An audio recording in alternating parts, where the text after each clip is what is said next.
اعوذ باللہ من الشیطان الرجیم بسم اللہ الرحمن الرحیم۔ سامعین، تصنیفات حضرت مسیح موعود علیہ السلام میں سے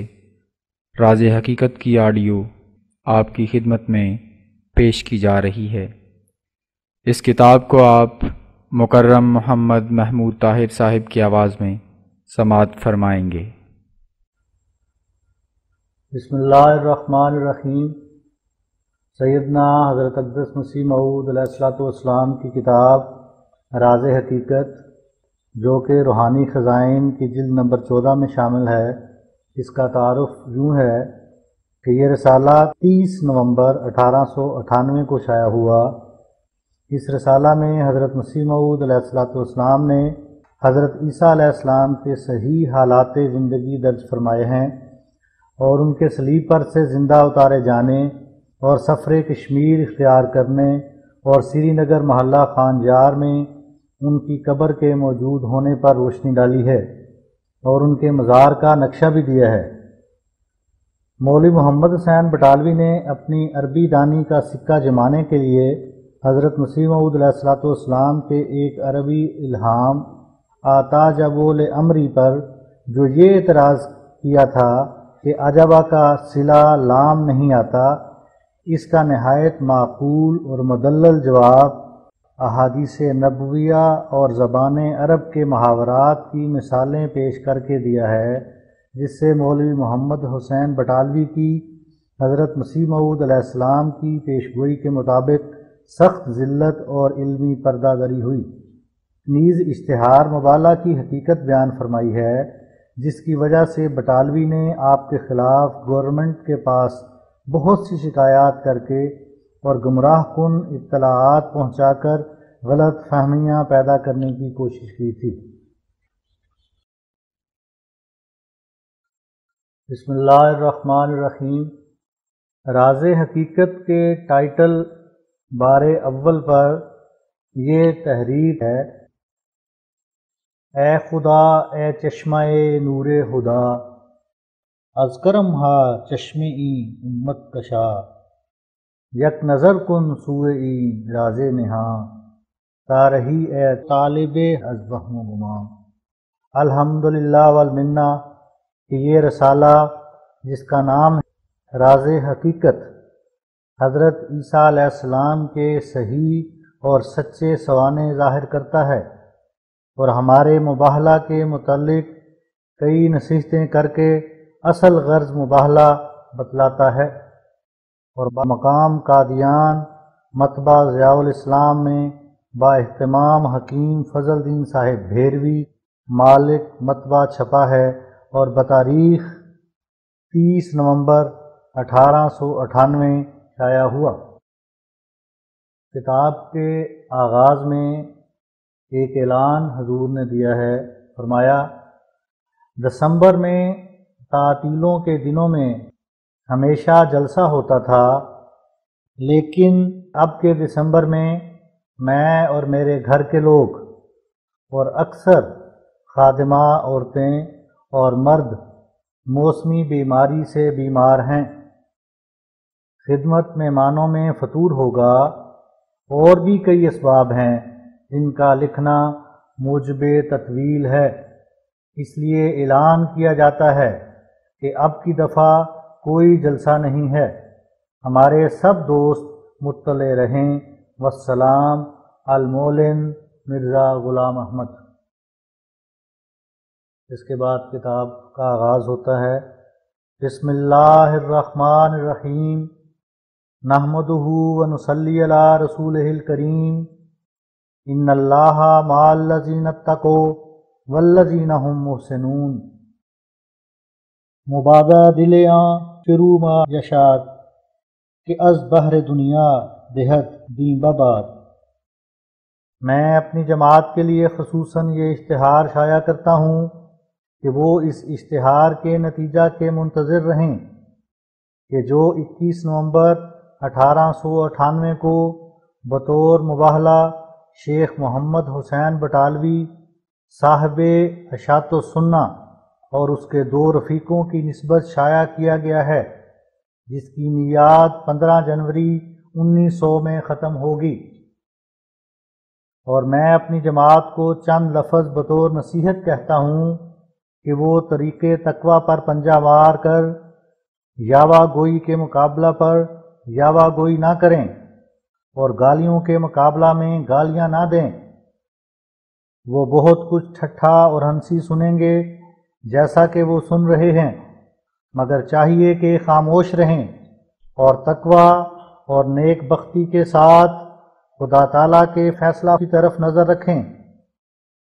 اگر وہ چاہتے ہیں کہ خدا تعالیٰ کی نظر میں قابل تائید ہوں تو صلاح اور تقوی اور صبر کو ہاتھ سے نہ دیں۔ اب اس عدالت کے سامنے مثل مقدمہ ہے جو کسی کی رعایت نہیں کرتی اور گستاخی کے طریقوں کو پسند نہیں کرتی۔ جب تک انسان عدالت کے کمرہ سے باہر ہے اگرچہ اس کی بدی کا بھی مواخذہ ہے، مگر اس شخص کے جرم کا مواخذہ بہت سخت ہے جو عدالت کے سامنے کھڑے ہو کر بطور گستاخی ارتکاب جرم کرتا ہے۔ اس لیے میں تمہیں کہتا ہوں کہ خدا تعالیٰ کی عدالت کی توہین سے ڈرو اور نرمی اور تواضع اور صبر اور تقوی اختیار کرو، اور خدا تعالیٰ سے چاہو کہ وہ تم میں اور تمہاری قوم میں فیصلہ فرماوے۔ بہتر ہے کہ شیخ محمد حسین اور اس کے رفیقوں سے ہرگز ملاقات نہ کرو کہ بسا اوقات ملاقات موجب جنگ و جدل ہو جاتی ہے، اور بہتر ہے کہ اس عرصہ میں کچھ بحث مباحثہ بھی نہ کرو کہ بسا اوقات بحث مباحثہ سے تیز زبانیاں پیدا ہوتی ہیں۔ ضرور ہے کہ نیک عملی اور راست بازی اور تقوی میں آگے قدم رکھو کہ خدا ان کو جو تقوی اختیار کرتے ہیں ضائع نہیں کرتا۔ دیکھو حضرت موسیٰ نبی علیہ السلام جو سب سے زیادہ اپنے زمانہ میں حلیم اور متقی تھے، تقوی کی برکت سے فرعون پر کیسے فتح یاب ہوئے۔ فرعون چاہتا تھا کہ ان کو ہلاک کرے، لیکن حضرت موسیٰ علیہ السلام کی آنکھوں کے آگے خدا تعالیٰ نے فرعون کو مع اس کے تمام لشکر کے ہلاک کیا۔ پھر حضرت عیسیٰ علیہ السلام کے وقت میں بدبخت یہودیوں نے یہ چاہا کہ ان کو ہلاک کریں، اور نہ صرف ہلاک بلکہ ان کی پاک روح پر صلیبی موت سے لعنت کا داغ لگاویں، کیونکہ توریت میں لکھا تھا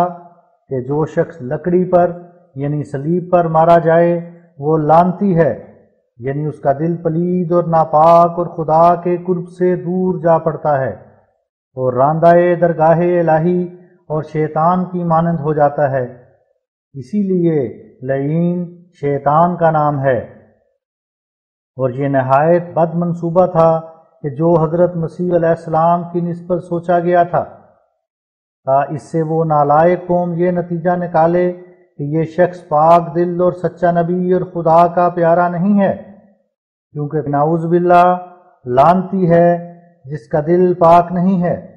اور جیسا کہ مفہوم لعنت کا ہے وہ خدا سے بجان و دل بیزار اور خدا اس سے بیزار ہے۔ لیکن خدائے قادر قیوم نے بدنیت یہودیوں کو اس ارادہ سے ناکام اور نامراد رکھا اور اپنے پاک نبی علیہ السلام کو نہ صرف صلیبی موت سے بچایا بلکہ اس کو 120 برس تک زندہ رکھ کر تمام دشمن یہودیوں کو اس کے سامنے ہلاک کیا۔ نیچے حضرت مسیح موعود علیہ السلام حاشیہ میں تحریر فرماتے ہیں، حدیث صحیح سے ثابت ہے کہ حضرت عیسیٰ علیہ السلام کی 120 برس کی عمر ہوئی تھی، لیکن تمام یہود و نصارہ کے اتفاق سے صلیب کا واقعہ اس وقت پیش آیا تھا جبکہ حضرت ممدوح کی عمر صرف 33 برس کی تھی۔ اس دلیل سے ظاہر ہے کہ حضرت عیسیٰ علیہ السلام نے صلیب سے بفضل ہی تعالی نجات پا کر باقی عمر سیاحت میں گزاری تھی۔ احادیث صحیحہ سے یہ ثبوت بھی ملتا ہے کہ حضرت عیسیٰ علیہ السلام نبی سیاح تھے۔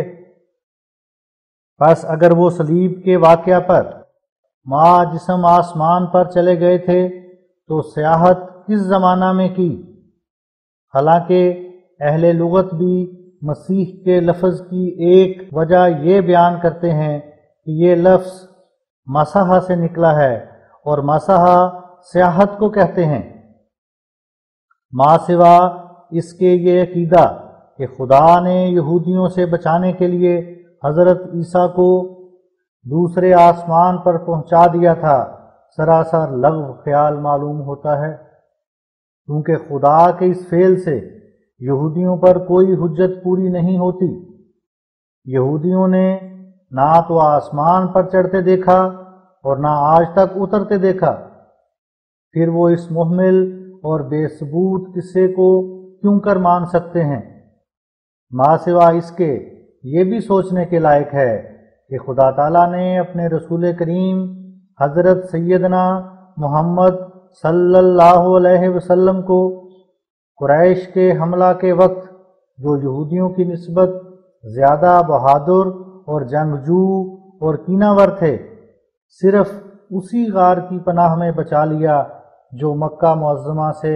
3 میل سے زیادہ نہ تھی۔ تو کیا نعوذ باللہ خدا تعالیٰ کو بزدل یہودیوں کا کچھ ایسا خوف تھا کہ بجز دوسرے آسمان پر پہنچانے کے اس کے دل میں یہودیوں کی دست درازی کا کھٹکا دور نہیں ہو سکتا تھا؟ بلکہ یہ قصہ سراسر افسانہ کے رنگ میں بنایا گیا ہے اور قرآن کریم کے صریح مخالف اور نہایت زبردست دلائل سے جھوٹا ثابت ہوتا ہے۔ ہم بیان کر چکے ہیں کہ صلیبی واقعہ کی اصل حقیقت شناخت کرنے کے لیے مرہم عیسیٰ ایک علمی ذریعہ اور اعلیٰ درجہ کا معیار حق شناسی ہے، اور اس واقعہ سے پورے طور پر مجھے اس لیے واقفیت ہے کہ میں ایک انسان خاندان طبابت میں سے ہوں، اور میرے والد صاحب مرزا غلام مرتضیٰ مرحوم جو اس ضلع کے ایک معزز رئیس تھے، ایک اعلیٰ درجہ کے تجربہ کار طبیب تھے،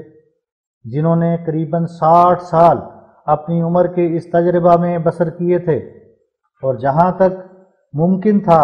ایک بڑا ذخیرہ طبی کتابوں کا جمع کیا تھا، اور میں نے خود طب کی کتابیں پڑھی ہیں اور ان کتابوں کو ہمیشہ دیکھتا رہا، اس لیے میں اپنی ذاتی واقفیت سے بیان کرتا ہوں کہ 1000 کتاب سے زیادہ ایسی کتاب ہوگی جن میں مرہم عیسیٰ کا ذکر ہے، اور ان میں یہ بھی لکھا ہے کہ یہ مرہم حضرت عیسیٰ کے لیے بنائی گئی تھی۔ ان کتابوں میں سے بعض یہودیوں کی کتابیں ہیں اور بعض عیسائیوں کی اور بعض مجوسیوں کی، سو یہ ایک علمی تحقیقات سے ثبوت ملتا ہے کہ ضرور حضرت عیسیٰ علیہ السلام نے صلیب سے رہائی پائی تھی۔ اگر انجیل والوں نے اس کے برخلاف لکھا ہے تو ان کی گواہی ایک ذرہ اعتبار کے لائق نہیں، کیونکہ اول تو وہ لوگ واقعہ صلیب کے وقت حاضر نہیں تھے اور اپنے آقا سے طرز بے وفائی اختیار کر کے سب کے سب بھاگ گئے تھے، اور دوسرے یہ کہ انجیلوں میں بکثرت اختلاف ہے، یہاں تک کہ برنباس کی انجیل میں حضرت مسیح کے مصلوب ہونے سے انکار کیا گیا ہے، اور تیسرے یہ کہ انہی انجیلوں میں جو بڑی معتبر سمجھی جاتی ہیں لکھا ہے کہ حضرت مسیح علیہ السلام واقعہ صلیب کے بعد اپنے حواریوں کو ملے اور اپنے زخم ان کو دکھلائے۔ بس اس بیان سے معلوم ہوتا ہے کہ اس وقت زخم موجود تھے جن کے لیے مرہم تیار کرنے کی ضرورت تھی،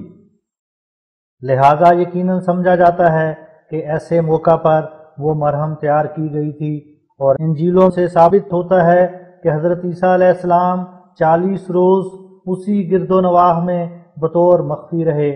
اور جب مرہم کے استعمال سے بکلی شفا پائی تب آپ نے سیاحت اختیار کی۔ افسوس کہ ایک ڈاکٹر صاحب نے راول پنڈی سے ایک اشتہار شائع کیا ہے جس میں ان کو اس بات کا انکار ہے کہ مرہم عیسیٰ کا نسخہ مختلف قوموں کی کتابوں میں پایا جاتا ہے، لیکن معلوم ہوتا ہے کہ ان کو اس واقعہ کے سننے سے کہ حضرت عیسیٰ علیہ السلام مصلوب نہیں ہوئے بلکہ زندہ مگر مجروح ہونے کی حالت میں رہائی پائی، بڑی گھبراہٹ پیدا ہوئی، اور خیال کیا کہ اس سے تمام منصوبہ کفارہ کا باطل ہوتا ہے، لیکن یہ قابل شرم بات ہے کہ ان کتابوں کے وجود سے انکار کیا جائے جن میں یہ نسخہ مرہم عیسیٰ موجود ہے۔ اگر وہ طالب حق ہیں تو ہمارے پاس آ کر ان کتابوں کو دیکھ لیں۔ اور صرف عیسائیوں کے لیے یہی مصیبت نہیں کہ مرہم عیسیٰ کی علمی گواہی ان عقائد کو رد کرتی ہے اور تمام عمارت کفارہ و تثلیث وغیرہ کی یک دفعہ گر جاتی ہے، بلکہ ان دنوں میں اس ثبوت کی تائید میں اور ثبوت بھی نکل آئے ہیں، کیونکہ تحقیقات سے ثابت ہوتا ہے کہ حضرت مسیح علیہ السلام نے صلیبی واقعہ سے نجات پا کر ضرور ہندوستان کا سفر کیا ہے اور نیپال سے ہوتے ہوئے آخر تبت تک پہنچے اور پھر کشمیر میں ایک مدت تک ٹھہرے، اور وہ بنی اسرائیل جو کشمیر میں بابل کے تفرقہ کے وقت میں سکونت پذیر ہوئے تھے ان کو ہدایت کی اور آخر 120 برس کی عمر میں سری نگر میں انتقال فرمایا اور محلہ خان جار میں مدفون ہوئے، اور عوام کی غلط بیانی سے یوز آصف نبی کے نام سے مشہور ہو گئے۔ یہاں یوز آصف کے تحت حضور نے نوٹ لکھا ہے، ایک نادان مسلمان نے اپنے دل سے ہی یہ بات پیش کی ہے کہ شاید یوز آصف سے زوجہ آصف مراد ہو جو سلیمان کا وزیر تھا، مگر اس جاہل کو یہ خیال نہیں آیا کہ زوجہ آصف نبی نہیں تھی اور اس کو شہزادہ نہیں کہہ سکتے۔ یہ بھی نہیں سوچا کہ یہ دونوں مذکر نام ہیں، مؤنث کے لیے اگر وہ یہ صفات بھی رکھتی ہو نبیہ اور شہزادی کہا جائے گا، نہ نبی اور شہزادہ۔ اس سادہ لوح نے یہ بھی خیال نہیں کیا کہ 1900 کی مدت حضرت عیسیٰ کے زمانہ سے ہی مطابق آتی ہے۔ سلیمان تو حضرت عیسیٰ سے کئی سو برس پہلے تھا، ماں سوا اس کے اس نبی کی قبر کو جو سری نگر میں واقع ہے بعض یوز آصف کے نام سے پکارتے ہیں، مگر اکثر لوگ یہ کہتے ہیں کہ یہ حضرت عیسیٰ علیہ السلام کی قبر ہے۔ ہمارے مخلص مولوی عبداللہ صاحب کشمیری نے جب سری نگر میں اس مزار کی نسبت تفتیش کرنا شروع کیا تو بعض لوگوں نے یوز آصف کا نام سن کر کہا کہ ہم میں وہ قبر عیسیٰ صاحب کی قبر مشہور ہے۔ چنانچہ کئی لوگوں نے یہی گواہی دی جو اب تک سری نگر میں زندہ موجود ہیں۔ جس کو شک ہو وہ خود کشمیر میں جا کر کئی لاکھ انسان سے دریافت کر لے، اب اس کے بعد انکار بے حیائی ہے۔ نوٹ ختم ہوا۔ اس واقعہ کی تائید وہ انجیل بھی کرتی ہے جو حال میں تبت سے برآمد ہوئی ہے۔ یہ انجیل بڑی کوشش سے لندن سے ملی ہے۔ ہمارے مخلص دوست شیخ رحمت اللہ صاحب تاجر قریباً 3 ماہ تک لندن میں رہے اور اس انجیل کو تلاش کرتے رہے، آخر ایک جگہ سے میسر آ گئی۔ یہ انجیل بدھ مذہب کی ایک پرانی کتاب کا گویا ایک حصہ ہے۔ بدھ مذہب کی کتابوں سے یہ شہادت ملتی ہے کہ حضرت عیسیٰ علیہ السلام ملک ہند میں آئے اور ایک مدت تک مختلف قوموں کو واعظ کرتے رہے، اور بدھ مذہب کی کتابوں میں جو ان کے ان ملکوں میں آنے کا ذکر لکھا گیا ہے اس کا وہ سبب نہیں جو لامبے بیان کرتے ہیں، یعنی یہ کہ انہوں نے گوتم بدھ کی تعلیم استفادہ کے طور پر پائی تھی۔ ایسا کہنا ایک شرارت ہے، بلکہ اصل حقیقت یہ ہے کہ جب کہ خدا تعالیٰ نے حضرت عیسیٰ علیہ السلام کو واقعہ صلیب سے نجات بخشی تو انہوں نے بعد اس کے اس ملک میں رہنا کرینِ مصلحت نہ سمجھا، اور جس طرح قریش کے انتہائی درجہ کے ظلم کے وقت، یعنی جب کہ انہوں نے حضرت صلی اللہ علیہ وسلم کے قتل کا ارادہ کیا تھا، حضرت صلی اللہ علیہ وسلم نے اپنے ملک سے ہجرت فرمائی تھی، اسی طرح حضرت عیسیٰ علیہ السلام نے یہودیوں کے انتہائی ظلم کے وقت یعنی قتل کے ارادہ کے وقت ہجرت فرمائی، اور چونکہ بنی اسرائیل وقت النصر کے حادثہ میں متفرق ہو کر بلاد ہند اور کشمیر اور تبت اور چین کی طرف چلے آئے تھے، اس لیے حضرت مسیح علیہ السلام نے انہی ملکوں کی طرف ہجرت کرنا ضروری سمجھا، اور تواریخ سے اس بات کا بھی پتہ ملتا ہے کہ بعض یہودی اس ملک میں آ کر اپنی قدیم عادت کے موافق بدھ مذہب میں بھی داخل ہو گئے تھے۔ چنانچہ حال میں جو ایک مضمون سول ملٹری گزٹ پرچہ تاریخ 23 نومبر 1898 میں چھپا ہے، اس میں ایک محقق انگریز نے اس بات کا اقرار بھی کیا ہے اور اس بات کو بھی مان لیا ہے کہ بعض جماعتیں یہودیوں کی اس ملک میں آئی تھیں اور اس ملک میں سکونت پذیر ہو گئی تھیں، اور اسی پرچہ سول میں لکھا ہے کہ دراصل افغان بھی بنی اسرائیل میں سے ہیں۔ غرض جبکہ بعض بنی اسرائیل بدھ مذہب میں داخل ہو گئے تھے تو ضرور تھا کہ حضرت عیسیٰ علیہ السلام اس ملک میں آ کر بدھ مذہب کے رد کی طرف متوجہ ہوتے اور اس مذہب کے پیشواؤں کو ملتے، سو ایسا ہی وقوع میں آیا۔ اسی وجہ سے حضرت عیسیٰ علیہ السلام کے سوانے بدھ مذہب میں لکھے گئے۔ معلوم ہوتا ہے کہ اس زمانہ میں اس ملک میں بدھ مذہب کا بہت زور تھا اور بید کا مذہب مر چکا تھا، اور بدھ مذہب بید کا انکار کرتا تھا۔ یہاں حضرت مسیح موعود نے نوٹ لکھا ہے، صرف یہی بات نہیں کہ بدھ مذہب کی بعض کتابوں میں حضرت عیسیٰ علیہ السلام کے ہندوستان اور تبت میں آنے کا تذکرہ ہے، بلکہ ہمیں معتبر ذرائع سے معلوم ہوا ہے کہ کشمیر کی پرانی تحریروں میں بھی اس کا تذکرہ ہے۔ نوٹ ختم ہوا۔ خلاصہ یہ کہ ان تمام امور کو جمع کرنے سے ضروری طور پر یہ نتیجہ نکلتا ہے کہ ضرور حضرت عیسیٰ علیہ السلام اس ملک میں تشریف لائے تھے۔ یہ بات یقینی اور پختہ ہے کہ بدھ مذہب کی کتابوں میں ان کے اس ملک میں آنے کا ذکر ہے، اور جو مزار حضرت عیسیٰ علیہ السلام کا کشمیر میں ہے، جس کی نسبت بیان کیا جاتا ہے کہ وہ قریباً 1900 برس سے ہے، یہ اس امر کے لیے نہایت اعلیٰ درجہ کا ثبوت ہے۔ غالباً اس مزار کے ساتھ کچھ کتبے ہوں گے جو اب مخفی ہیں۔ ان تمام امور کی مزید تحقیقات کے لیے ہماری جماعت میں سے ایک علمی تفتیش کا قافلہ تیار ہو رہا ہے، جس کے پیشرو اخویم مولوی حکیم حاجی حرمین نور الدین صاحب سلمہ ربہ قرار پائے ہیں۔ یہ قافلہ اس کھوج اور تفتیش کے لیے مختلف ملکوں میں پھرے گا، اور ان سرگرم دینداروں کا کام ہوگا کہ پالی زبان کی کتابوں کو بھی دیکھیں، کیونکہ یہ بھی پتہ لگا ہے کہ حضرت مسیح علیہ السلام اس نواح میں بھی اپنی گمشدہ بھیڑوں کی تلاش میں گئے تھے۔ لیکن بہرحال کشمیر میں جانا اور پھر تبت میں جا کر بدھ مذہب کی پستکوں سے یہ تمام پتہ لگانا اس جماعت کا فرض منصبی ہوگا۔ اخویم شیخ رحمۃ اللہ صاحب تاجر لاہور نے ان تمام اخراجات کو اپنے ذمہ قبول کیا ہے،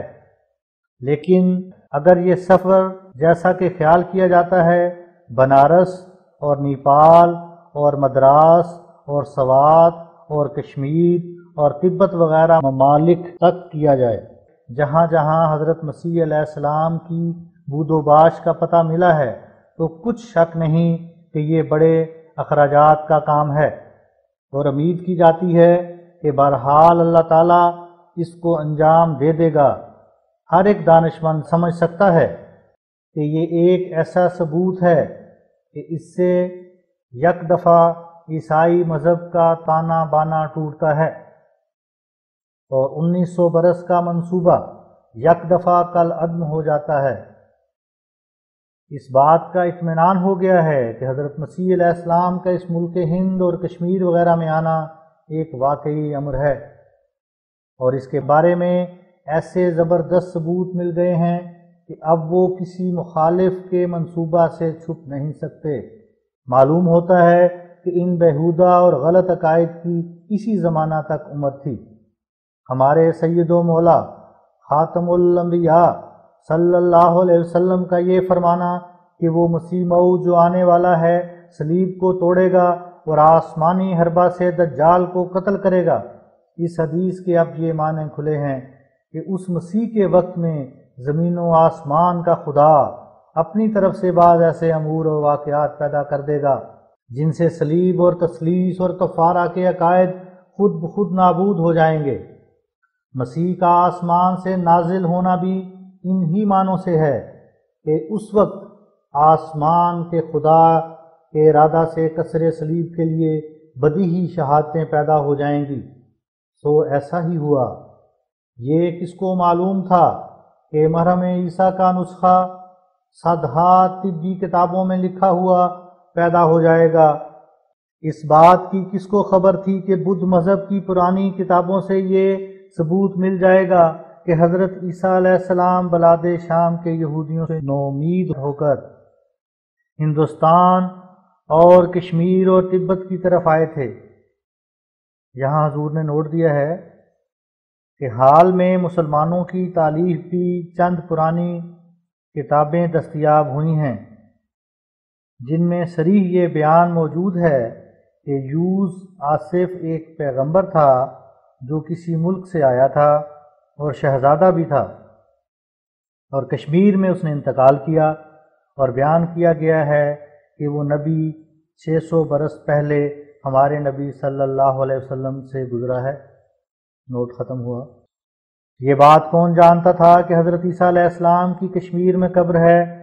کیا انسان کی طاقت میں تھا کہ ان تمام باتوں کو اپنے زور سے پیدا کر سکتا؟ اب یہ واقعات اس طرح سے عیسائی مذہب کو مٹاتے ہیں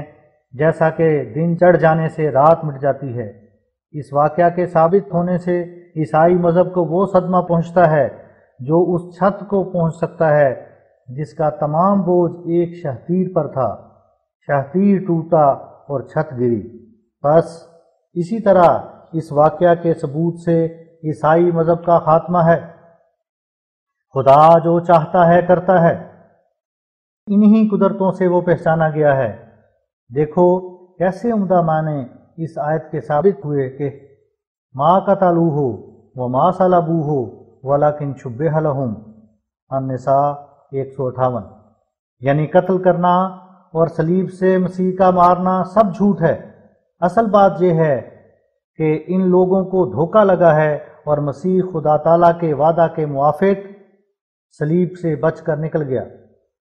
اور اگر انجیل کو غور سے دیکھا جائے تو انجیل بھی یہی گواہی دیتی ہے۔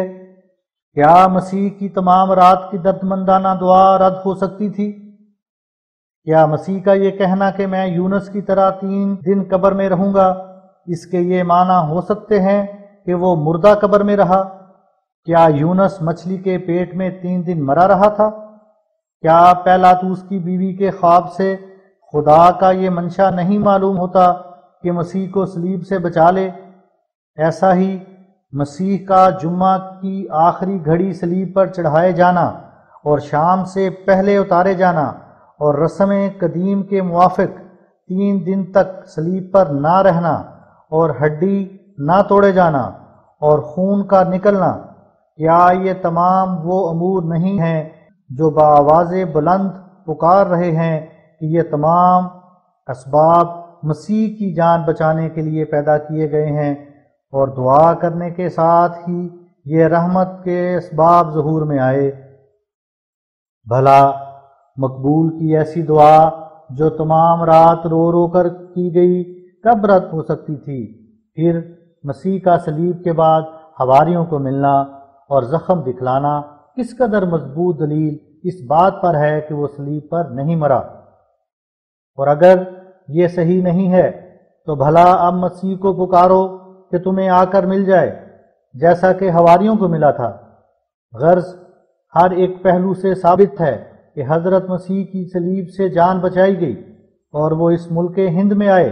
کیونکہ بنی اسرائیل کے 10 فرقے انہی ملکوں میں آ گئے تھے جو آخر کار مسلمان ہو گئے، اور پھر اسلام کے بعد بموجب وعدہ توریت کہ ان میں کئی بادشاہ بھی ہوئے۔ اور یہ ایک دلیل صدق نبوت حضرت صلی اللہ علیہ وسلم پر ہے، کیونکہ توریت میں وعدہ تھا کہ بنی اسرائیل نبی موعود کے پیرو ہو کر حکومت اور سلطنت پائیں گے۔ غرض مسیح ابن مریم کو صلیبی موت سے مارنا یہ ایک ایسا اصل ہے کہ اسی پر مذہب کے تمام اصولوں، کفارہ اور تثلیث وغیرہ کی بنیاد رکھی گئی تھی۔ اور یہی وہ خیال ہے کہ جو نصارہ کے 40 کروڑ انسانوں کے دلوں میں سرایت کر گیا ہے، اور اس کے غلط ثابت ہونے سے عیسائی مذہب کا کچھ بھی باقی نہیں رہتا۔ اگر عیسائیوں میں کوئی فرقہ دینی تحقیق کا جوش رکھتا ہے تو ممکن ہے کہ ان ثبوتوں پر اطلاع پانے سے وہ بہت جلد عیسائی مذہب کو الوداع کہیں، اور اگر اس تلاش کی آگ یورپ کے تمام دلوں میں بھڑک اٹھے تو جو گروہ 40 کروڑ انسان کا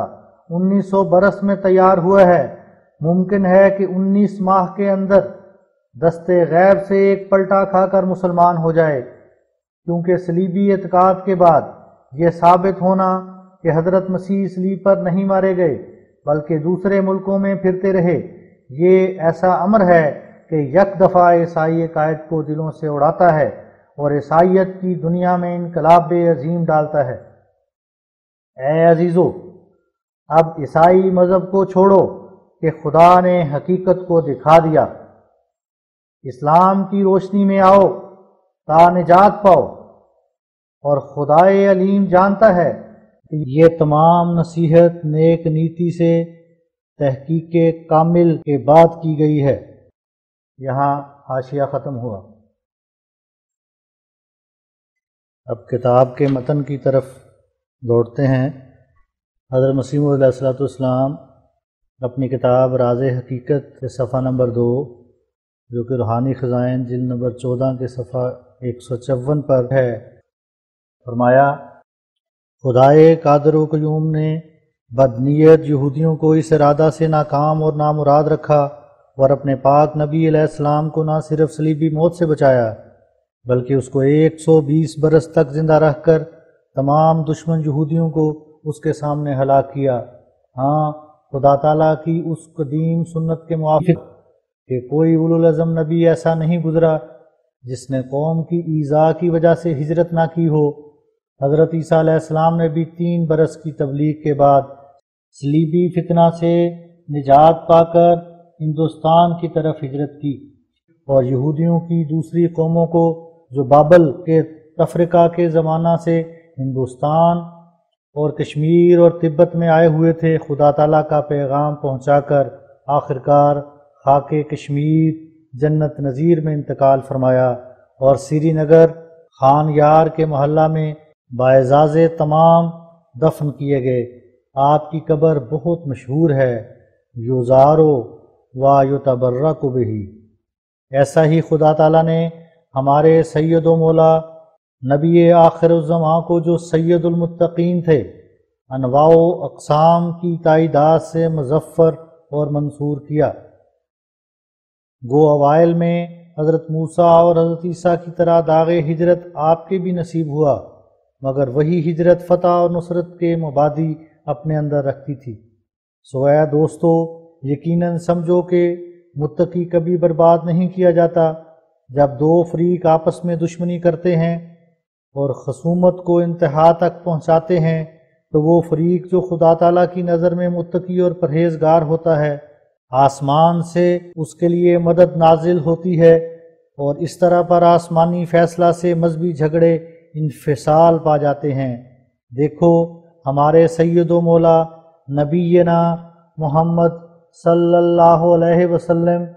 کیسے کمزوری کی حالت میں مکہ میں ظاہر ہوئے تھے، اور ان دنوں میں ابو جہل وغیرہ کفار کا کیا کچھ عروج تھا، اور لاکھوں آدمی حضرت صلی اللہ علیہ وسلم کے دشمن جانی ہو گئے تھے۔ تو پھر کیا چیز تھی جس نے انجام کار ہمارے نبی صلی اللہ علیہ وسلم کو فتح اور ظفر بخشی؟ یقیناً سمجھو کہ یہی راست بازی اور صدق اور پاک باطنی اور سچائی تھی۔ سو بھائیو، اس پر قدم مارو اور اس گھر میں بہت زور کے ساتھ داخل ہو، پھر عنقریب دیکھ لو گے کہ خدا تعالیٰ تمہاری مدد کرے گا۔ وہ خدا جو آنکھوں سے پوشیدہ مگر سب چیزوں سے زیادہ چمک رہا ہے،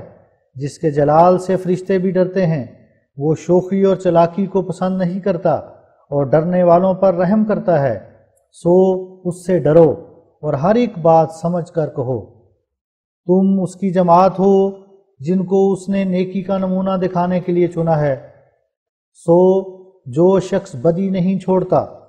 اور اس کے لب جھوٹ سے اور اس کا دل ناپاک خیالات سے پرہیز نہیں کرتا، وہ اس جماعت سے کاٹا جائے گا۔ اے خدا کے بندو، دلوں کو صاف کرو اور اپنے اندرونوں کو دھو ڈالو۔ تم نفاق اور دو رنگی سے ہر ایک کو راضی کر سکتے ہو، مگر خدا کو اس خصلت سے غضب میں لاؤ گے۔ اپنی جانوں پر رحم کرو اور اپنی ذریت کو ہلاکت سے بچاؤ۔ کبھی ممکن ہی نہیں کہ خدا تم سے راضی ہو، حالانکہ تمہارے دل میں اس سے زیادہ کوئی اور عزیز بھی ہے۔ اس کی راہ میں فدا ہو جاؤ اور اس کے لیے محو ہو جاؤ اور ہمہ تن اس کے ہو جاؤ۔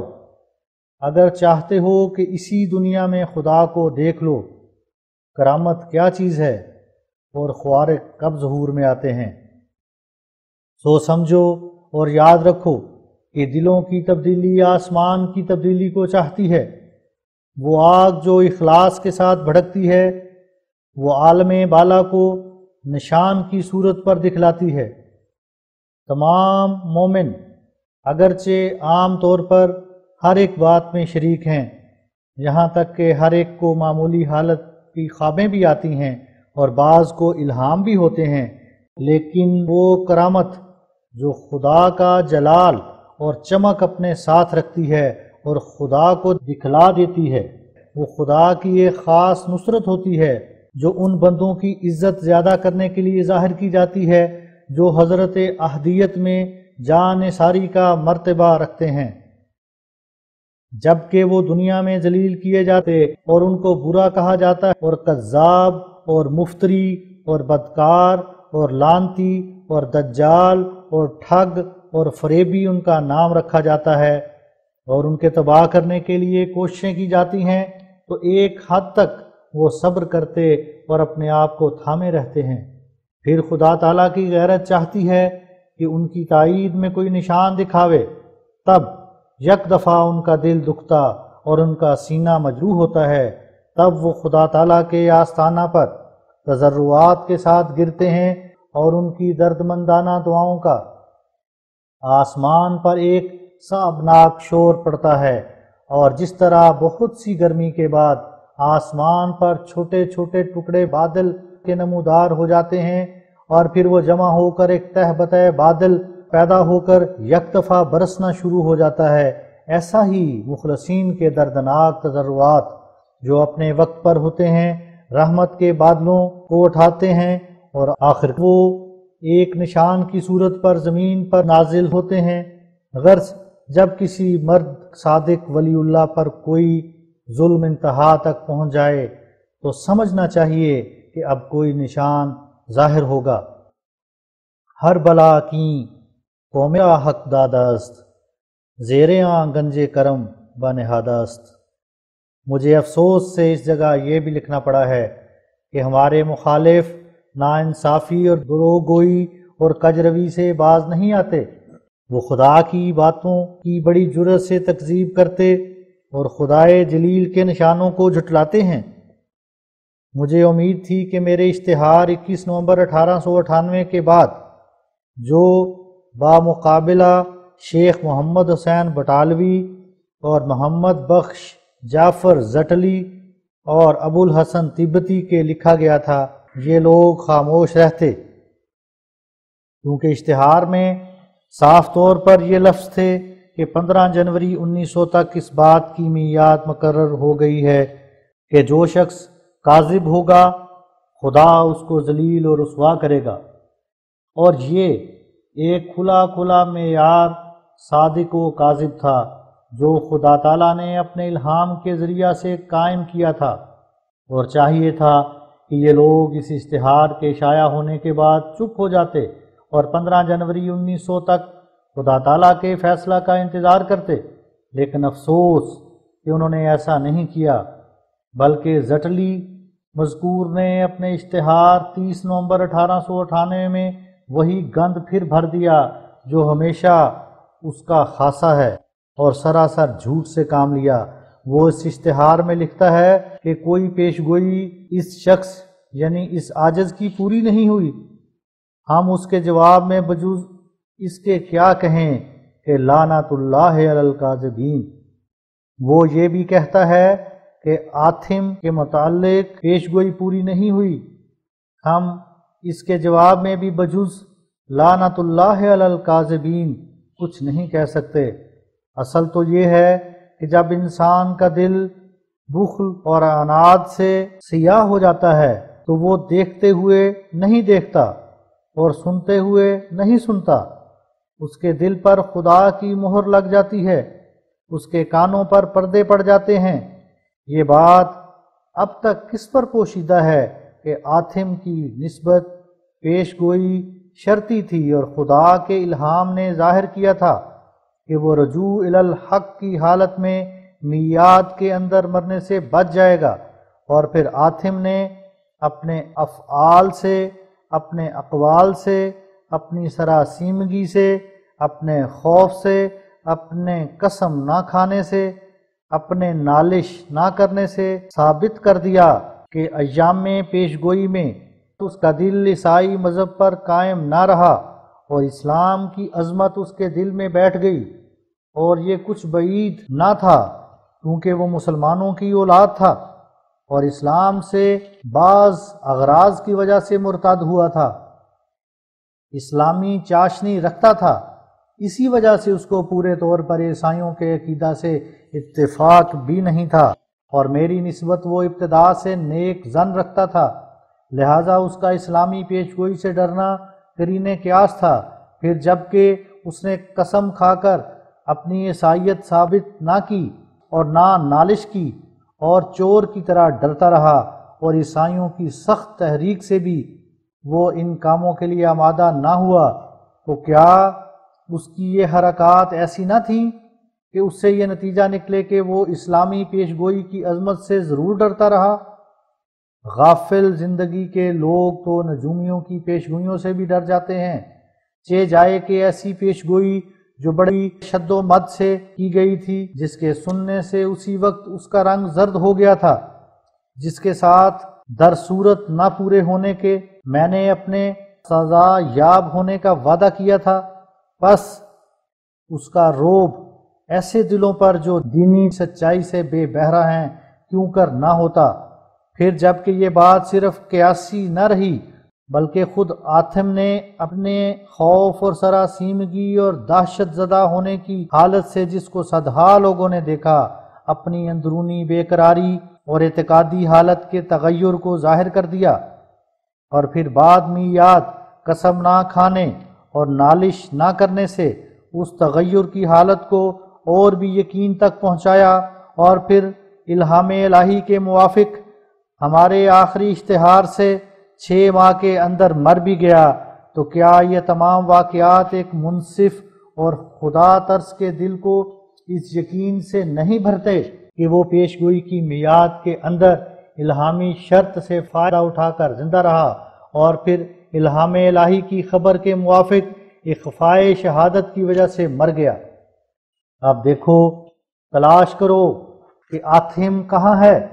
کیا وہ زندہ ہے؟ کیا یہ سچ نہیں کہ وہ کئی برس سے مر چکا، مگر جس شخص کے ساتھ اس نے ڈاکٹر کلارک کی کوٹھی پر بمقام امرتسر مقابلہ کیا تھا، وہ تو اب تک زندہ موجود ہے، جو اب یہ مضمون لکھ رہا ہے۔ اے حیا و شرم سے دور رہنے والو، ذرا اس بات کو تو سوچو کہ وہ شہادت کے اخفاء کے بعد کیوں جلد مر گیا۔ میں نے تو اس کی زندگی میں یہ بھی لکھ دیا تھا کہ اگر میں کاذب ہوں تو میں پہلے مروں گا، ورنہ میں آتھم کی موت کو دیکھوں گا۔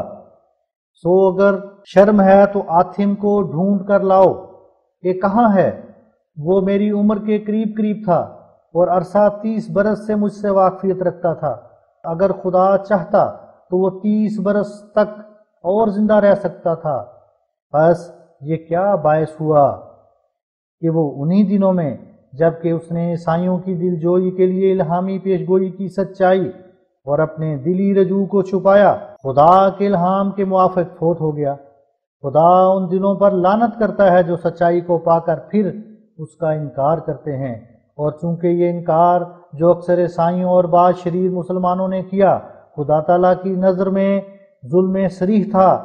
اس لیے اس نے ایک دوسری عظیم الشان پیشگوئی کے پورا کرنے سے یعنی پنڈت لیکھ رام کی موت کی پیشگوئی سے منکروں کو ذلیل و رسوا کر دیا۔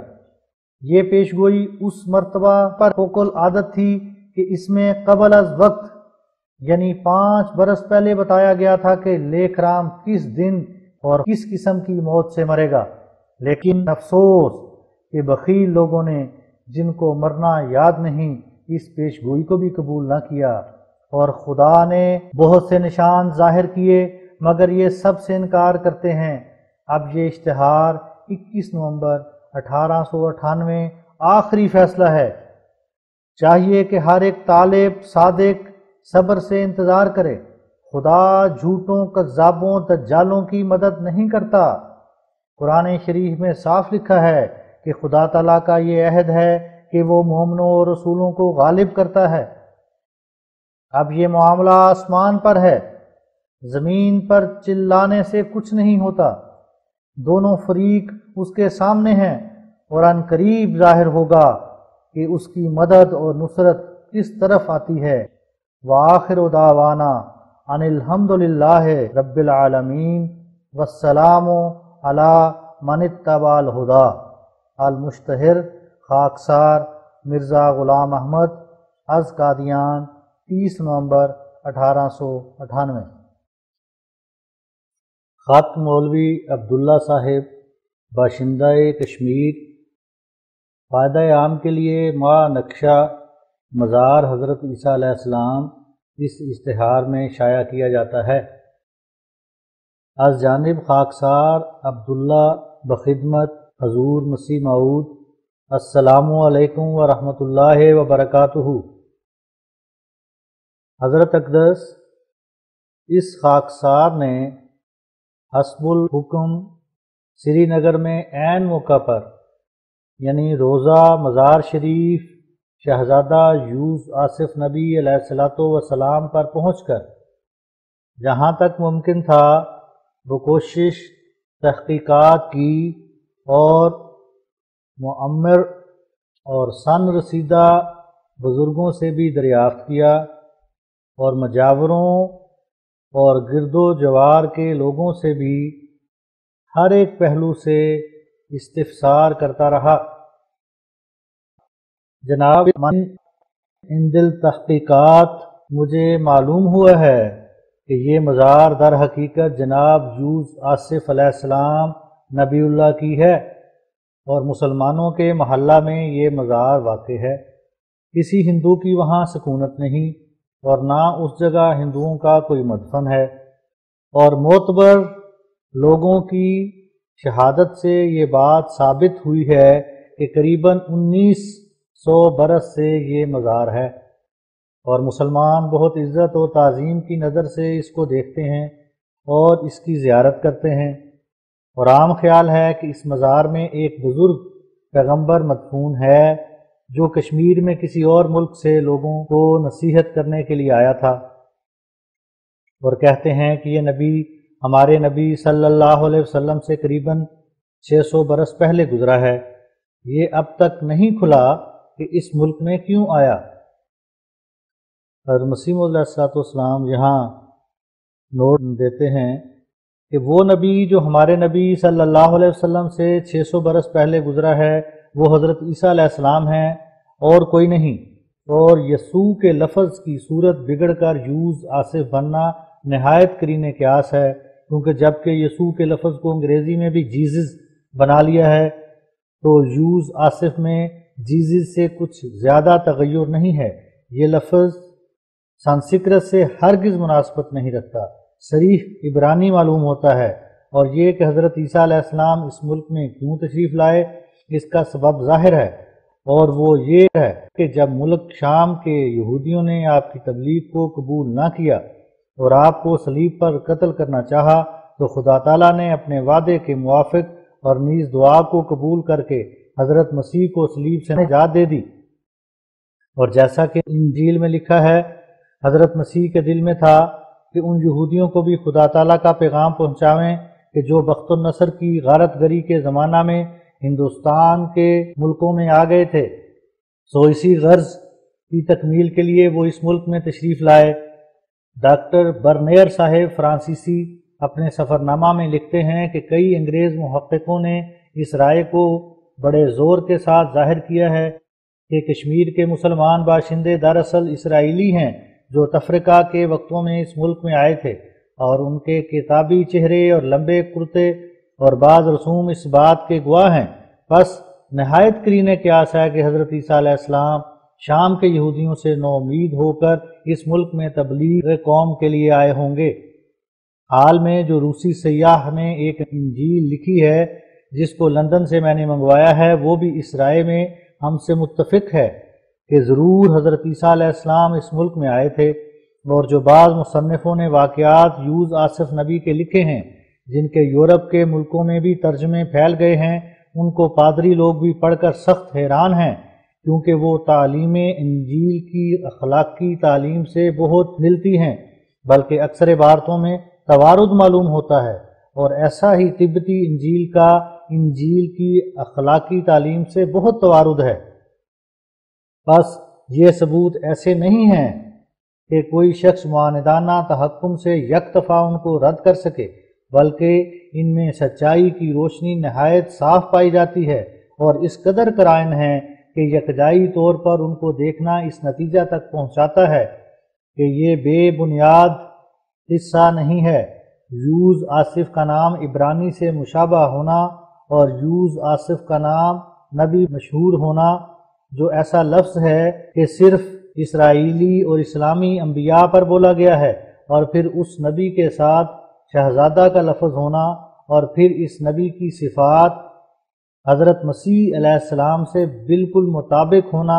اور اس کی تعلیم انجیل کی اخلاقی تعلیم سے بالکل ہم رنگ ہونا، اور پھر مسلمانوں کے محلہ میں اس کا مدفون ہونا، اور پھر 1900 سال تک اس کے مزار کی مدت بیان کیے جانا، اور پھر اس زمانہ میں ایک انگریز کے ذریعہ سے تبتی انجیل برآمد ہونا، اور اس انجیل سے صریح طور پر حضرت عیسیٰ علیہ السلام کا اس ملک میں آنا ثابت ہونا، یہ تمام ایسے امور ہیں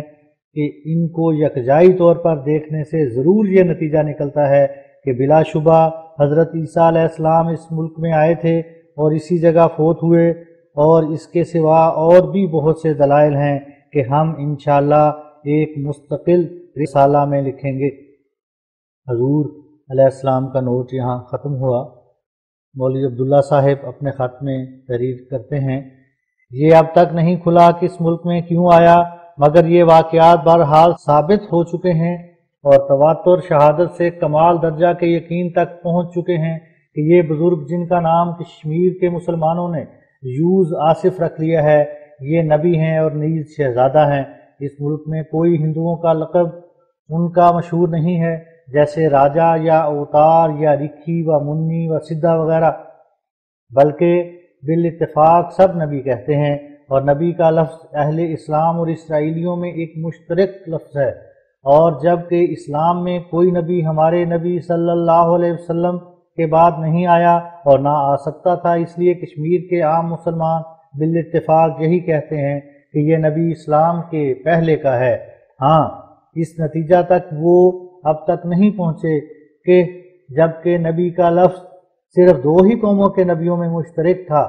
یعنی مسلمانوں اور بنی اسرائیل کے نبیوں میں، اور اسلام میں تو وہاں حضرت صلی اللہ علیہ وسلم کے بعد کوئی نبی نہیں سکتا، تو بالضرور یہی متعین ہوا کہ وہ اسرائیلی نبی ہے، کیونکہ کسی تیسری زبان نے کبھی اس لفظ کا استعمال نہیں کیا۔ بلا شبہ اس اشتراک کا صرف دو زبانوں اور دو قوموں میں تخصیص ہونا لازمی ہے۔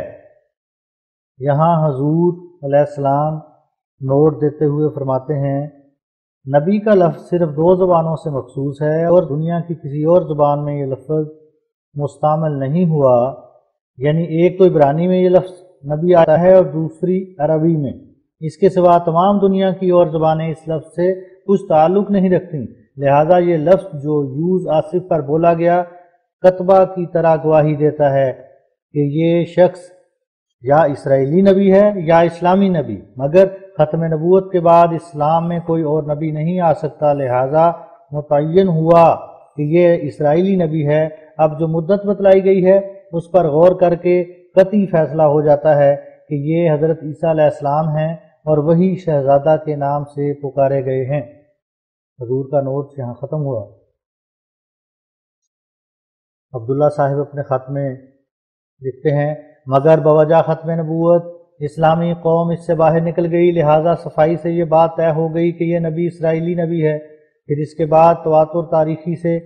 یہ ثابت ہو جانا کہ یہ نبی ہمارے نبی صلی اللہ علیہ وسلم سے 600 برس پہلے گزرا ہے، پہلی دلیل پر اور بھی یقین کا رنگ چڑھاتا ہے اور زیرک دلوں کو زور کے ساتھ اس طرف لے آتا ہے کہ یہ نبی حضرت مسیح علیہ السلام ہیں، کوئی دوسرا نہیں، کیونکہ وہی اسرائیلی نبی ہیں جو حضرت صلی اللہ علیہ وسلم سے 600 برس پہلے گزرے ہیں۔ پھر بعد اس کے اس متواتر خبر پر غور کرنے سے کہ وہ نبی شہزادہ بھی کہلاتا ہے، یہ ثبوت نور علی نور ہو جاتا ہے، کیونکہ اس مدت میں بجوز حضرت عیسیٰ علیہ السلام کے کوئی نبی شہزادہ کے نام سے کبھی مشہور نہیں ہوا۔ پھر یوز آصف کا نام جو یسوع کے لفظ سے بہت ملتا ہے، ان تمام یقینی باتوں کو اور بھی قوت بخشتا ہے۔ پھر موقع پر پہنچنے سے ایک اور دلیل معلوم ہوئی ہے کہ جیسا کہ نقشہ منسلکہ میں ظاہر ہے، اس نبی کی مزار جنوباً و شمالاً واقع ہے، اور معلوم ہوتا ہے کہ شمال کی طرف سر ہے اور جنوب کی طرف پیر ہیں، اور یہ طرز دفن مسلمانوں اور اہل کتاب سے خاص ہے۔ اور ایک اور تائیدی ثبوت ہے کہ اس مقبرہ کے ساتھ ہی کچھ تھوڑے فاصلے پر ایک پہاڑ کوہ سلیمان کے نام سے مشہور ہے۔ اس نام سے بھی پتہ ملتا ہے کہ کوئی اسرائیلی نبی اس جگہ آیا تھا۔ یہاں پر بھی حضور نوٹ تحریر فرماتے ہیں، یہ ضرور نہیں کہ سلیمان سے مراد سلیمان پیغمبر ہوں، بلکہ معلوم ہوتا ہے کہ کوئی اسرائیلی امیر ہوگا جس کے نام سے یہ پہاڑ مشہور ہو گیا، اس امیر کا نام سلیمان ہوگا۔ یہ یہودیوں کی اب تک عادت ہے کہ نبیوں کے نام پر اب تک نام رکھ لیتے ہیں۔ بہرحال اس نام سے بھی اس بات کا ثبوت ہے کہ یہود کے فرقہ کی کشمیر میں گزر ہوئی ہے، جن کے لیے حضرت عیسیٰ کا کشمیر میں آنا ضروری تھا۔ حضور کا نوٹ ختم ہوا۔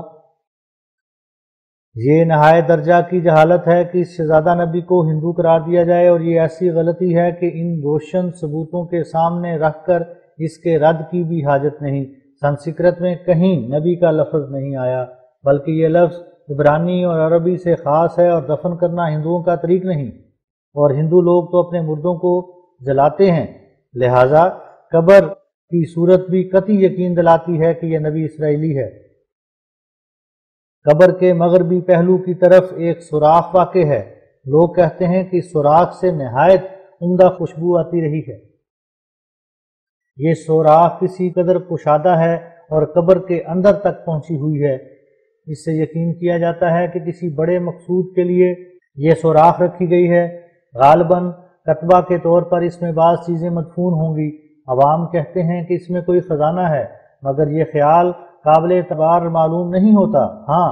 کیونکہ قبروں میں اس قسم کا سوراخ رکھنا کسی ملک میں رواج نہیں، اس سے سمجھا جاتا ہے کہ اس سوراخ میں کوئی عظیم الشان بھید ہے، اور صدہا سال سے برابر یہ سوراخ چلے آنا یہ اور بھی عجیب بات ہے۔ اس شہر کے شیعہ لوگ بھی کہتے ہیں کہ یہ کسی نبی کی قبر ہے جو کسی ملک سے بطور سیاحت آیا تھا اور شہزادہ کے لقب سے موسوم تھا۔ شیعوں نے مجھے ایک کتاب بھی دکھلائی جس کا نام عین الحیات ہے۔ اس کتاب میں بہت سا قصہ بصفحہ 119 ابن بابویہ اور کتاب کمال الدین اور اتمام النعمت کے حوالہ سے لکھا ہے، لیکن وہ تمام بیہودہ اور لغو قصے ہیں۔ صرف اس کتاب میں اس قدر سچ بات ہے کہ صاحب کتاب قبول کرتا ہے کہ یہ نبی سیاح تھا اور شہزادہ تھا جو کشمیر میں آیا تھا، اور اس شہزادہ نبی کے مزار کا پتہ یہ ہے کہ جب جامع مسجد سے روزہ بل یمین کے کوچہ میں آویں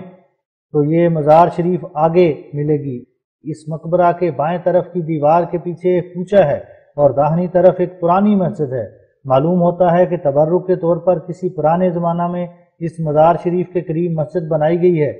اور اس مسجد کے ساتھ مسلمانوں کے مکانات ہیں، کسی دوسری قوم کا نام و نشان نہیں۔ اور اس نبی اللہ کی قبر کے نزدیک داہنے گوشہ میں ایک پتھر رکھا ہے جس پر انسان کے پاؤں کا نقش ہے۔ کہتے ہیں کہ یہ قدم رسول کا ہے، غالباً اس شہزادہ نبی کا یہ قدم بطور نشان کے باقی ہے۔ دو باتیں اس قبر پر بعض مخفی اسرار کی گویا حقیقت نما ہیں، ایک وہ سوراخ جو قبر کے نزدیک ہے، دوسرا یہ قدم جو پتھر پر کندہ ہے، باقی تمام صورت مزار کی نقشہ منسلکہ میں دکھائی گئی ہے۔ یہاں خط ختم ہوا اور اس کے ساتھ حضرت عیسیٰ علیہ السلام جو یسوع اور جیزس یا یوز آصف کے نام سے بھی مشہور ہیں، یہ ان کا مزار ہے، اور بموجب شہادت کشمیر کے معمر لوگوں کے عرصہ 1900 برس کے قریب سے یہ مزار سری نگر محلہ خانجار میں ہے۔ اس صفحہ پر جو کہ روحانی خزائن جلد نمبر 14 کا 171 صفحہ ہے، اس صفحہ پر وہ نقشہ درج کیا گیا ہے محلہ خانجار کا، جہاں حضرت عیسیٰ علیہ السلام کی قبر ہے، اور یہ نقشہ عبداللہ صاحب کشمیری نے اپنے خط کے ساتھ منسلک کیا ہے۔ خاتمہ کتاب۔ خدا تعالیٰ کے فضل اور کرم سے مخالفوں کو ذلیل کرنے کے لیے اور اس رقم کی سچائی ظاہر کرنے کے لیے یہ بات ثابت ہو گئی ہے کہ جو سری نگر میں محلہ خانجار میں یوز آصف کے نام سے قبر موجود ہے، وہ در حقیقت بلا شک و شبہ حضرت عیسیٰ علیہ السلام کی قبر ہے۔ مریم عیسیٰ جس پر طب کی 1000 کتاب بلکہ اس سے زیادہ گواہی دے رہی ہے، اس بات کا پہلا ثبوت ہے کہ جناب مسیح علیہ السلام نے صلیب سے نجات پائی، وہ ہرگز صلیب پر فوت نہیں ہوئے۔ اس مرہم کی تفصیل میں کھلی کھلی عبارتوں میں طبیبوں نے لکھا ہے کہ یہ مرہم ضربہ سقطہ اور ہر قسم کے زخم کے لیے بنائی جاتی ہے، اور حضرت عیسیٰ علیہ السلام کی چوٹوں کے لیے تیار ہوئی تھی، یعنی ان زخموں کے لیے جو آپ کے ہاتھوں اور پیروں پر تھے۔ اس مرہم کے ثبوت میں میرے پاس بعض وہ طبی کتابیں بھی ہیں جو قریباً 700 برس کی کلمی لکھی ہوئی ہیں۔ یہ طبیب صرف مسلمان نہیں ہیں بلکہ عیسائی، یہودی اور مجوسی بھی ہیں، جن کی کتابیں اب تک موجود ہیں۔ قیصر روم کے کتب خانہ میں بھی رومی زبان میں ایک قرابہ دین تھی، اور واقعہ صلیب سے 200 برس گزرنے سے پہلے ہی اکثر کتابیں دنیا میں شائع ہو چکی تھیں۔ بس بنیاد اس مسئلہ کی کہ حضرت مسیح صلیب پر فوت نہیں ہوئے اول خود انجیلوں سے پیدا ہوئی ہے، جیسا کہ ہم بیان کر چکے ہیں، اور پھر مریم عیسیٰ نے علمی تحقیقات کے رنگ میں اس ثبوت کو دکھلایا۔ پھر بعد اس کے کہ وہ انجیل جو حال میں تبت سے دستیاب ہوئی، اس نے صاف گواہی دی کہ حضرت عیسیٰ ضرور ہندوستان کے ملک میں آئے ہیں۔ اس کے بعد اور بہت سی کتابوں سے اس واقعہ کا پتہ لگا، اور تاریخ کشمیر اعظمی جو قریباً 200 برس کی تصنیف ہے، اس کے صفحہ 82 میں لکھا ہے کہ سید نصیر الدین کے مزار کے پاس جو دوسری قبر ہے، عام خیال ہے کہ یہ ایک پیغمبر کی قبر ہے۔ اور پھر یہی مورخ اسی صفحہ میں لکھتا ہے کہ ایک شہزادہ کشمیر میں کسی اور ملک سے آیا تھا، اور زہد اور تقوی اور ریاضت اور عبادت میں وہ کامل درجہ پر تھا۔ وہی خدا کی طرف سے نبی ہوا اور کشمیر میں آ کر کشمیریوں کی دعوت میں مشغول ہوا، جس کا نام یوز آصف ہے،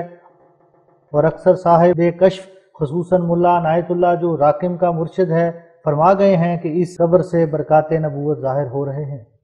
یہ عبارت تاریخ اعظمی کی فارسی میں ہے جس کا ترجمہ کیا گیا ہے، اور Mohammedan Anglo Oriental College magazine ستمبر 1896 اور اکتوبر 1896 میں بتقریب ریویو کتاب شہزادہ یوز آصف جو مرزا صفدر علی صاحب سرجن فوج سرکار نظام نے لکھی ہے، تحریر کیا ہے کہ یوز آصف کے مشہور قصہ میں جو ایشیا اور یورپ میں شورا آفاق ہو چکا ہے، پادریوں نے کچھ رنگ آمیزی کر دی ہے، یعنی یوز آصف کے زمانے میں جو حضرت مسیح کی تعلیم اور اخلاق سے بہت مشابہ ہے۔ شاید یہ تحریریں پادریوں نے اپنی طرف سے زیادہ کر دی ہیں، لیکن یہ خیال سراسر سادہ لوہی کی بنا پر ہے، بلکہ پادریوں کو اس وقت یوز آصف کے سوانے ملے ہیں جبکہ اس سے پہلے تمام ہندوستان اور کشمیر میں مشہور ہو چکے تھے، اور اس ملک کی پرانی کتابوں میں ان کا ذکر ہے، اور اب تک وہ کتابیں موجود ہیں۔ پھر پادریوں کو تحریف کے لیے کیا گنجائش تھی؟ ہاں، پادریوں کا یہ خیال کہ شاید حضرت مسیح کے حواری اس ملک میں آئے ہوں گے اور یہ تحریریں یوز آصف کے زمانے میں ان کی ہیں، یہ سراسر غلط خیال ہے، بلکہ ہم ثابت کر چکے ہیں کہ یوز آصف حضرت یسوع کا نام ہے، جس میں زبان کے پھیر کی وجہ سے کسی قدر تغیر ہو گیا ہے۔ اب بھی بعض کشمیری بجائے یوز آصف کے عیسیٰ صاحب ہی کہتے ہیں، جیسا کہ لکھا گیا والسلام علی من اتبع الہدی۔ خاتمہ کتاب کے بعد حاشیہ متعلقہ صفحہ اول اشتہار مورخہ 30 نومبر 1898 درج ہے۔ اس میں حضور بیان فرماتے ہیں، اس کا عنوان ہے فوری ذلت۔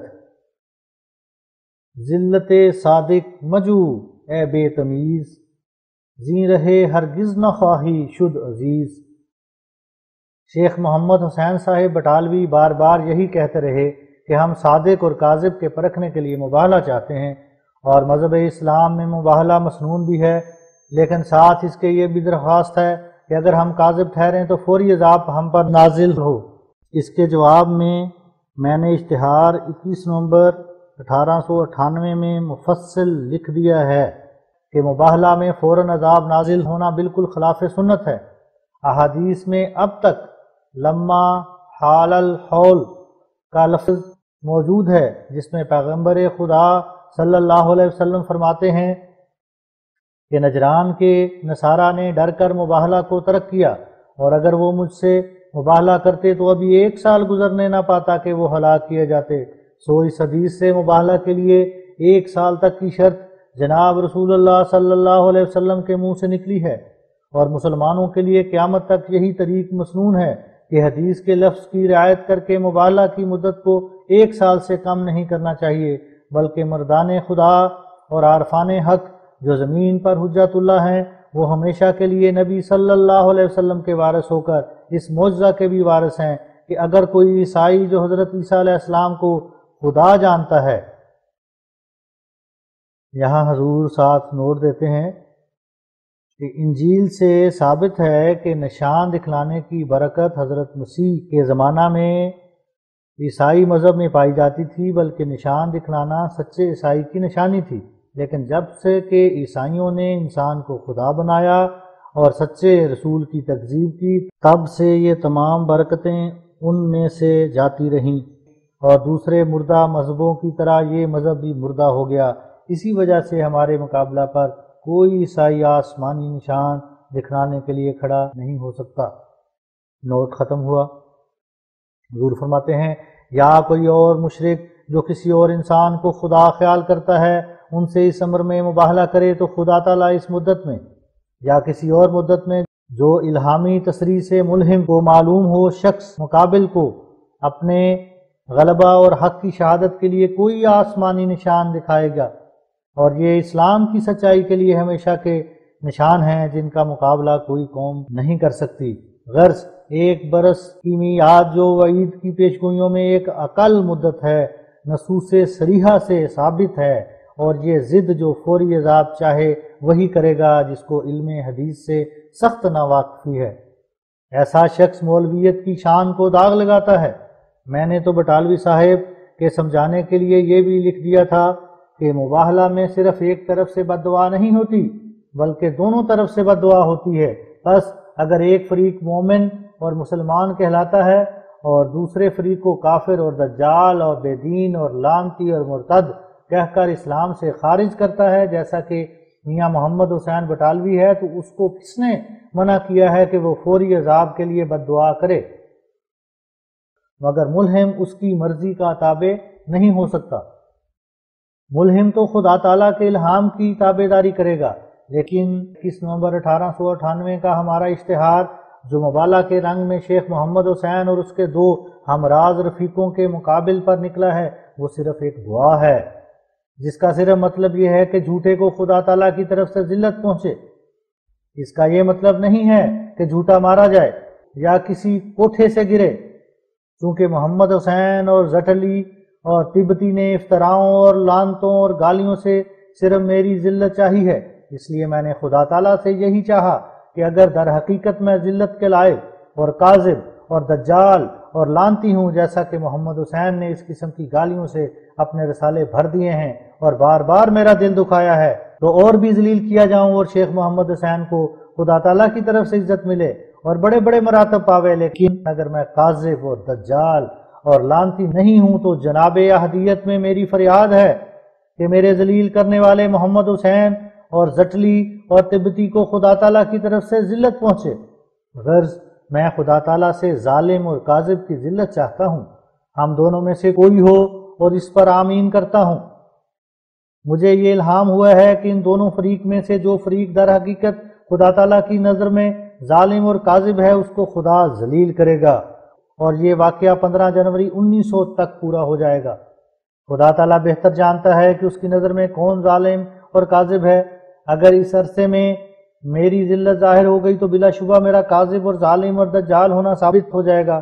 اور اس طرح پر قوم کا روز کا جھگڑا مٹ جائے گا۔ اور اگر شیخ محمد حسین اور جعفر زٹلی اور تبتی پر آسمان سے کوئی ذلت آئے تو وہ اس بات پر دلیل قاطعہ ہوگی کہ انہوں نے گالیاں دینے اور دجال اور لعنتی اور کذاب کہنے میں میرے پر ظلم کیا ہے۔ لیکن شیخ محمد حسین نے میرے عربی الہام پر اعتراض کر کے جو اشتہار 21 نومبر 1898 میں ہے، یعنی جو فقرہ آتا جب امری ہے، اپنے لیے ذلت کا دروازہ آپ کھولا ہے، گویا اپنے ہاتھوں سے فوری ذلت کی خواہش کو پورا کیا ہے، بلکہ فوری ذلت تو 15 دسمبر 1898 سے پوری ہونی چاہیے تھی، اور انہوں نے اس سے پہلے ہی ایک قابل شرم ذلت اٹھائی ہے جس کو فوری نہیں بلکہ پیش کی ذلت کہنا چاہیے، اور وہ یہ ہے کہ شیخ مذکور نے الہام موصوف کو دیکھ کر ایک موقع میں شیخ غلام مصطفیٰ صاحب کے آگے، جو اسی شہر کے باشندے ہیں، میرے اس اشتہار کو دیکھ کر یہ اعتراض کیا کہ الہام مندرجہ اشتہار میں جو یہ فقرہ ہے کہ آتا جب امری، اس میں نحوی غلطی ہے اور خدا کا کلام غلط نہیں ہو سکتا، بلکہ آتا جب من امری چاہیے۔ یہ وہ اعتراض ہے جس سے بلا توقف شیخ کو ذلت نصیب ہوئی، کیونکہ عرب کے نامی شاعروں بلکہ جاہلیت کے جلیل الشان شعراء کے کلام سے ہم نے ثابت کر دیا ہے کہ عجبہ کا صلہ لام بھی ہوا کرتا ہے۔ اب بدیہی طور پر ظاہر ہے کہ شیخ صاحب موصوف نے یہ غلط اعتراض کر کے جو ان کے کمال درجہ کی بے خبری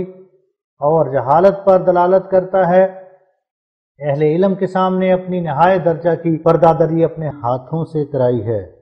اور ہر ایک دشمن اور دوست پر ثابت کر دیا ہے کہ وہ صرف نام کے مولوی اور علوم عربیہ سے بے بہرہ ہیں، اور ایسے شخص کے لیے جو مولوی کہلاتا ہے اس سے بڑھ کر اور کوئی ذلت نہیں، جو وہ در حقیقت مولویت کی صفات سے بے نصیب ہے۔ افسوس اس شخص کو اب تک خبر نہیں کہ اس فعل کا صلہ یعنی عجبہ کا کبھی من کے لفظ سے آتا ہے اور کبھی لام سے۔ ایک بچہ جس نے ہدایات النحو تک پڑھا ہو وہ بھی جانتا ہے کہ نحویوں نے لام کا صلہ بھی بیان کیا ہے جیسا کہ من کا بیان کیا ہے۔ چنانچہ اس صلہ کی شہادت میں جو شعر پیش کیے گئے ہیں ان میں سے ایک یہ بھی ہے: عجبت لمولود لیس لہ اب ومن ذی ولد لیس لہ ابوان۔ شاعر نے اس شعر میں دونوں صلوں کا ذکر کر دیا ہے، لام کا بھی اور من کا بھی، اور دیوان حماسہ کے صفحہ 19 اور 390 و 411 و 475 و 511 میں جو سرکاری کالجوں میں داخل ہے، جس کی فصاحت، بلاغت مسلم اور مقبول ہے، جعفر بن علبہ اور دوسرے شاعروں کے 5 شعر لکھے گئے ہیں جن میں ان عرب کے نامی شاعروں نے عجبہ کا صلہ لام رکھا ہے۔ وہ یہ ہیں: نمبر 1، عجبت لمسراہا وَأَنَّا تَخَلَّصَتْ إِلَيَّ وَبَابُ السِّجْنِ دُنْيَا مُغْلَقُ۔ نمبر 2، عجبت لسعی الدہر بینی وبینہا فلما انقضی ما بیننا سکن الدہر۔ نمبر 3، عجبت لبری منک یا عز بعدما امرت زمانا منک غیر صحیح۔ نمبر 4، عجبت لعبدان حجونی صفاحتا ان استبحوا من شعائهم وتقیلوا۔ نمبر 5، عجبا لأحمد والعجائب جمت انا یلوم علی الزمان تبذلی۔ اور اس سے بڑھ کر یہ کہ جو حدیث مشکات کتاب الایمان صفحہ 3 میں اسلام کے معنی کے بارے میں حضرت صلی اللہ علیہ وسلم سے مروی ہے، جس کو متفق علیہ بیان کیا گیا ہے، اس میں بھی عجبہ کے لفظ کا صلہ لام کے ساتھ آیا ہے، اور حدیث کے لفظ یہ ہیں: عجبنا لہو یسألہ ویصدقہ۔ دیکھو اس جگہ عجبنا کا صلہ من نہیں لکھا بلکہ لام لکھا ہے، اور عجبنا منہ نہیں کہا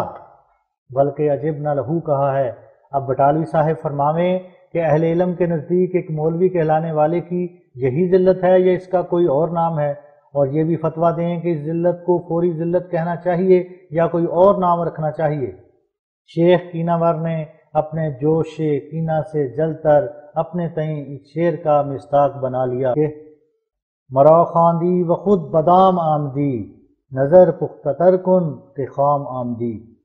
دیکھنا چاہیے کہ میری ذلت کی تلاش میں کیسی اپنی ذلت ظاہر کر دی۔ جس شخص کو مشکات شریف کی پہلی حدیث کی بھی خبر نہیں اور جو حدیث اسلام شناسی کا مدار ہے اس کے الفاظ بھی معلوم نہیں، اور جو امر بخاری اور مسلم میں بتصریح مذکور ہے اس سے بھی اب تک سفید ریش ہونے کی حالت میں بھی ایک ذرہ اطلاع نہیں، کیا ایک منصف انسان ایسے شخص کا نام مولوی رکھ سکتا ہے؟ بس جس شخص کی عربی دانی کا یہ حال ہے اور حدیث دانی کی یہ حقیقت کہ مشکات کی پہلی حدیث کے الفاظ سے ہی ناشنائی ہے، اس کا حال بے شک قابل رحم ہے، اور اس کی ذلت پردہ پوشی کی کوششوں سے بالا تر ہے، اور اس کی یہ ذلت بلا شبہ فوری ذلت ہے جو نشان کے طور پر اس کی درخواست کے موافق ظاہر ہوئی۔ اس نے اپنے منہ سے فوری ذلت مانگی، خدا نے فوری ذلت ہی دکھلائی۔ ہم لکھ چکے ہیں کہ اس الہام کو کسی کی موت یا ٹانگ ٹوٹنے سے تعلق نہیں، یہ صرف کاذب کی ذلت ظاہر کرنے کے لیے ہے، سو قبل اس کے جو خدا تعالیٰ کا کوئی اور باری نشان ذلت ظاہر کرنے کے لیے ہو، یہ ذلت بھی کاذب کے لیے خدا کے ہاتھ کا ایک تازیانہ ہے۔ اور الہام آتاجہ بولے امری میں در حقیقت یہ ایک نقطہ پوشیدہ تھا کہ یہ الہام محمد حسین کے لیے ایک پوشیدہ پیش گوئی تھی، جس میں اشارہ کے طور پر یہ بیان تھا کہ محمد حسین فکرہ آتاجہ بولے امری پر اعتراض کرے گا، اور اس کے یہ معنی ہیں کہ اے محمد حسین، کیا تو لے امری کے لفظ پر تعجب کرتا ہے اور میرے اس الہام کو غلط ٹھہراتا ہے اور اس کا صلہ مین بتلاتا ہے؟ دیکھ میں تیرے پر ثابت کروں گا کہ میں اس شاک کے ساتھ ہوں اور تیری ذلت ظاہر کروں گا۔ سو وہی ذلت ظاہر ہوئی، اور اس پر حسر نہیں ہے کیونکہ محمد حسین اور اس کے دوست اس ذلت کو حلوہ کی طرح ہضم کر جائیں گے یا شیر مادر کی طرح پی جائیں گے، اس لیے وہ ذلت جو کاذب اور ظالم کے لیے آسمان پر تیار ہے وہ اس سے بڑھ کر ہے۔ خدا نے مجھے الہام دیا ہے کہ جزاء سیئۃ بمثلھا، بس اگر میں ناحق ذلیل کیا گیا ہوں تو خدا کے اس ذلت دینے والے نشان کا امیدوار ہوں جو جھوٹے اور ظالم اور مفتری اور دجال کے ذلیل کرنے کے بارے میں ہے، اور اگر میں بھی ایسا ہوں تو میں ذلیل ہوں گا، ورنہ ان دو فریق میں سے جو ظالم اور کاذب ہوگا وہ اس ذلت کا مزہ چکھے گا۔ علاوہ اس علمی پردہ دری کے محمد حسین اور اس کے گروہ کو ایک اور بھی فوری ذلت پیش آئی ہے کہ واقعات صحیحہ یقینیہ سے بپایا ثبوت پہنچ گیا ہے کہ حضرت عیسیٰ علیہ السلام نہ صلیب پر فوت ہوئے اور نہ آسمان پر چڑھے، بلکہ یہود کے قتل کے ارادہ سے مخلصی پا کر ہندوستان میں آئے اور آخر 120 کی عمر میں سری نگر کشمیر میں فوت ہوئے۔ بس محمد حسین وغیرہ کے لیے یہ ماتم سخت اور ذلت سخت ہے۔ کتاب کا خاتمہ ہوا۔